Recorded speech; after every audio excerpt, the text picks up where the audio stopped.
how would we have abbreviated this with the noble gas?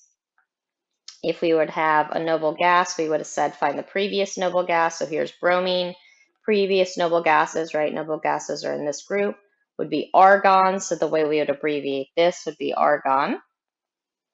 And guess what? What does argon include? Argon included all of this, okay? Argon went to 3p6, so where we're just starting off here would be 3s2, 3d10, 4p5. So it would be argon, 4s2, 3d10, 4p5. Okay, and so that would be our electron configuration for bromine. So again, this periodic table here hopefully shows you again, everything here are in s orbitals, d orbitals, p orbitals. Helium is still in an s orbital, and then we get to the f block. All right. So when we're doing electron configurations, right, we're reading everything from left to right, and we're just basically going through the periodic table like this. Okay, and then when we get here, we would go through here to then up there. Okay. So what I want you guys to recognize is if I looked at something like, you know, lithium, for example, hydrogen or helium, yes, the electrons are in the 1s orbital, right? Or the 2s orbital, okay? But that doesn't mean those electrons can't hop up to higher energy levels and other orbitals, right? So remember that we saw in the Bohr atom, there are other energy levels, right? So let me go back, right? We saw there was an n equals 1, an n equals 2, and n equals 3. So while an electron could be in this energy level for something like hydrogen, this electron has the ability to hop up to other places, right? So we saw if you apply energy to this, you can in fact get the electron to go somewhere else. So in other words, think of a dorm room, right? And you live on the first floor and you live in a certain type of room. You have the ability to go anywhere in that building, right? Okay. So you have the ability to go to the second floor, the third floor, right? You can go into a certain room, like a single or a double, right? I don't know. I'm trying to say single is an s orbital and then p orbitals are double, right? And so you have the ability to move around. So what I want to mention is there are a couple elements on the periodic table that actually have an irregular filling pattern. Okay, so let's go ahead and go over those. So if you look at chromium on the periodic table, chromium's group is going to follow this irregular filling pattern. The other column that will be affected, or the other group, is copper and all of the elements in the same group.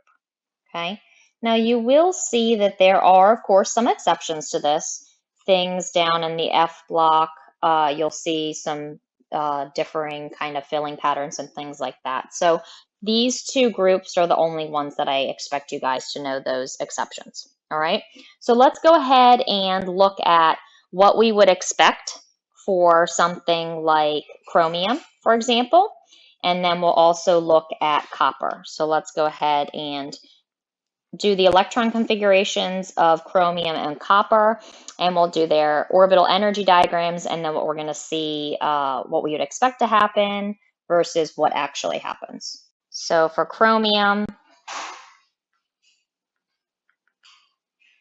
we're going to see that we would expect the electron configuration, so have your periodic table in front of you.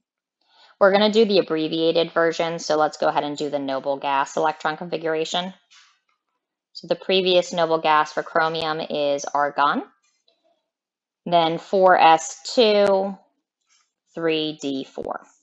Okay, so we would expect this to be the electron configuration. Okay, what we actually observe is the electron configuration is argon, 4s1, 3d5. Okay, and so what we're going to see from this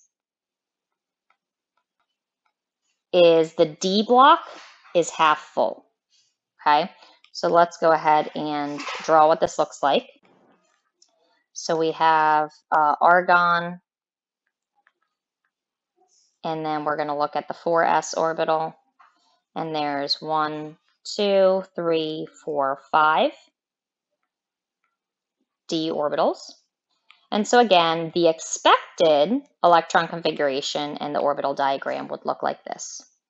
The s is filled, and then there would be 1, 2, 3, 4 electrons, all unpaired, same spin, whether all spin up or spin down, doesn't matter. So what we'll see is atoms are more stable if they have something called a full octet. So things like noble gases have a full octet. And so that's noble gases have full electron configurations where all of the atoms are all paired up, or all of the electrons are all paired up, rather. And so what we'll also see is atoms are actually particularly stable when their electron orbital blocks are half full. So if I have this orbital here, we are 1 electron short of this D shell being half full. So what do? We take this electron here and we move it up. And so if we promote this electron to a higher energy, okay, it does take some energy to do that, okay, right? This is a higher energy level, but what happens is you actually get energy coming back from it, okay? So it's actually more stable having a half full shell. So what's the problem? This electron is spin down, so what would I need to do? It's going to then naturally be the same spin, okay? And so we could have also taken this electron to get there, all right? So now this is what our revised orbital energy diagram is going to look like, okay?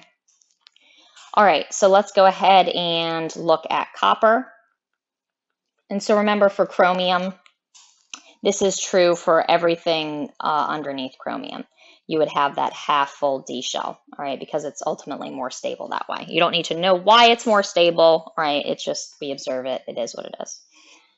Okay, so now copper, what we would expect for that, the expected electron configuration, and let's do the noble gas electron configuration, which would be argon, 4s2, 3d, and then you can count over. This would be 9. So let's go ahead and look at what we actually observe. And so hopefully you're going to pick up on this pretty quickly. We are 1 electron short of a full D shell or D block. And so the actual observed electron configuration is 4s1, 3d, 10. Okay, so we would have our 4s orbital, our 5 d orbitals, and I'm not going to write the entire orbital energy diagram out here. So again, let's draw the expected first. The expected was 4s2, 1, 2, 3, 4, 5, 6, 7, 8, 9. Okay, this is what we would have expected. We're 1 electron short, so what are we going to do? We're going to take this electron here and pop it up there. And so what the actual diagram is going to look like is this electron.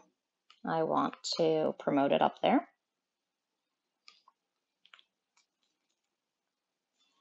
And so this is what copper, what its orbital energy diagram is actually going to look like.